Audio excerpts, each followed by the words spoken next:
blacksmithyoung BLACKSMITHYOUNG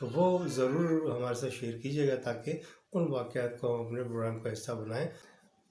السلام علیکم ورحمۃ اللہ وبرکاتہ۔